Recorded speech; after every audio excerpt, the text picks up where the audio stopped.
Okay, so we'll try this again. Two things that I want to talk about are the danger zones and the use of mirrors. And they really go hand in hand. The danger zones, as you see up here, is the area that's 10 foot around the bus on all sides, the front and the back of the bus.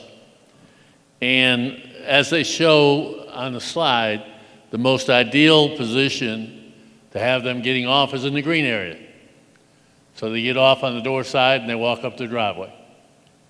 That is how we'd like to have it, but we all know not everybody's able to do that. So on the next slide, it shows when they have to cross. When they have to cross, you have them go in front of the bus and you have them stop before they go to cross the street. You have that signal up for them to stop. You're then checking the traffic, making sure it is clear in both directions. Then you go ahead and give the motion to come across.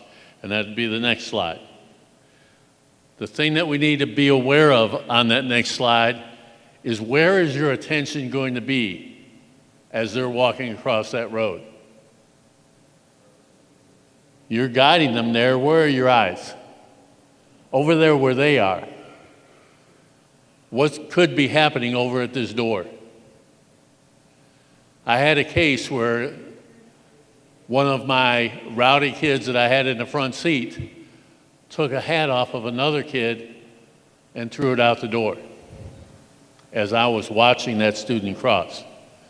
Well, what's that little kid going to do that just got his hat pulled off his head? He's going to run out that door right after it.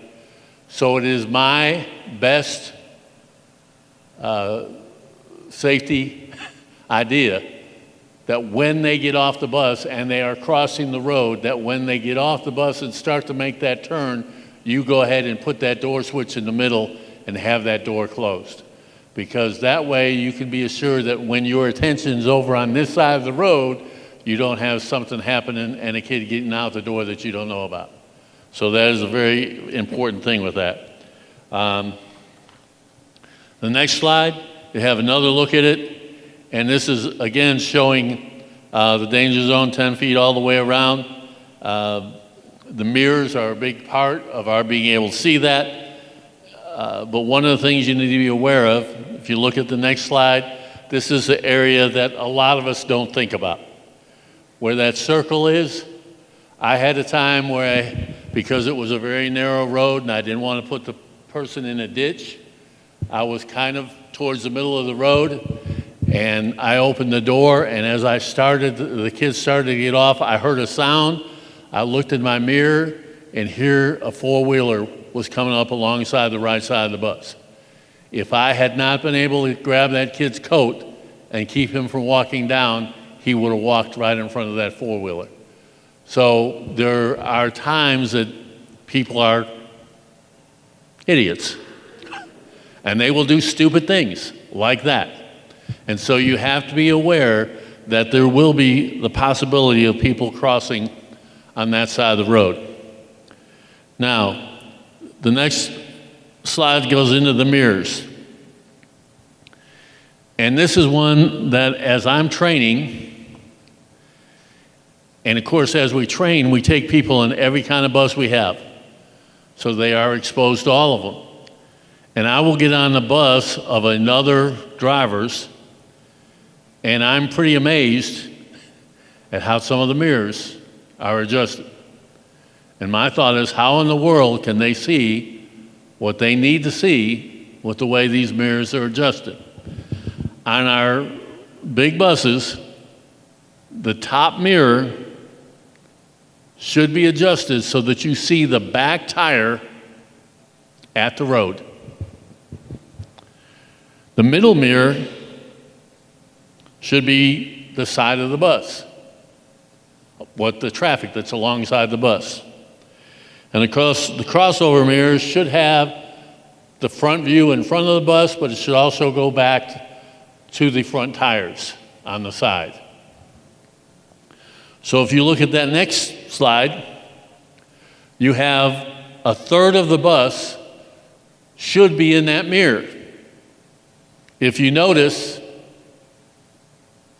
I put it another way, the bus should take up a third of the mirror. That's what I meant to say. That is not taking up a third of that mirror. And if you notice, if you look at that, you really can't hardly see that that back wheel is at that mark. Where this is at is on the mirror grid. In back of where the doors 4, 5, and 6 are. I know the mechanics like to chuckle at me because they say the only time we see anybody on a mirror grid is when one of the trainers is out there with them. That grid is there so that if you're not sure whether or not your mirrors are adjusted properly, you can tell. And so on that one you see it doesn't have, the bus is not taking up a third of the mirror. And if you go to the next slide, what that does is, even though that back tire is right at the dot, it's hard to tell that's the back tire right there because I don't have enough view of the bus there. The other part about it, if you look, the second dot is also there. Go to the next slide, please. Second dot is also there, and if that was adjusted properly, I shouldn't be able to see that dot in that mirror. So if I had more of the bus in there, I wouldn't be seeing that second dot. Now, if you go to the next slide, it shows the middle mirror. The middle mirror on the driver's side should be able to see both of those dots that are on the pavement.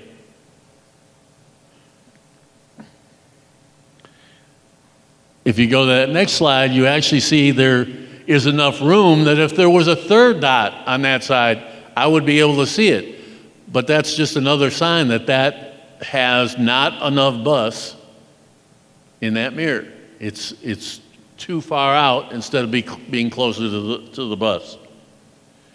Now the crossover mirror, you should be able to see all 9 dots. In this one you see 8. And I should clarify it. On this kind of bus, you can see all 9 dots. Some of the buses, you have to see all 9 dots in one or the other of the mirrors. So it's according to the type of bus you have and the mirrors.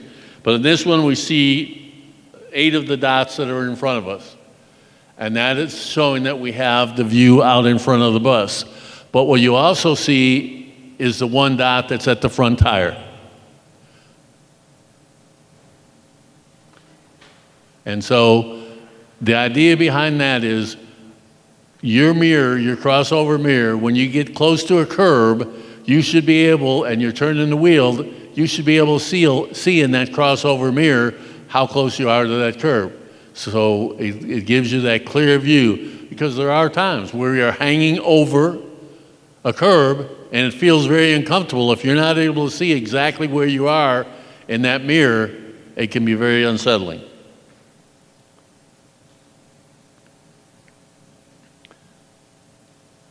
On the door side, if you want to switch, on the door side you have the same thing, except if you notice on this one, the top mirror. The top mirror has way too much bus in it. So you see the amount that's there? It's taking up almost half of that mirror. And what that does is, even though you're able to see the dot, I think actually that was the last slide. Nope. Go ahead. One more. You see the dot there, but you see that's all you see is the dot. You are barely looking at anything at the pavement just beyond the tire. And you want to have a little more view of that. So your top mirror should only have 1/3 of the bus.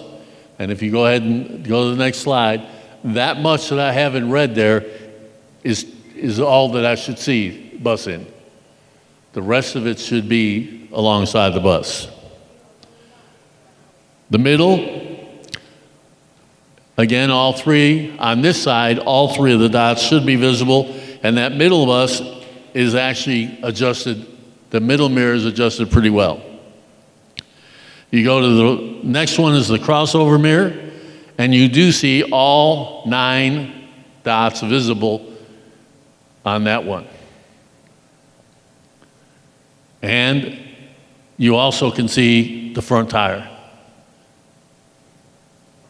It's right in the shadow there, so it's hard to see, but it's all visible. So the mirror grid is back there. It's there for the purpose of you being able to make sure that your mirrors are adjusted properly. The reality is mirrors are our lifeline.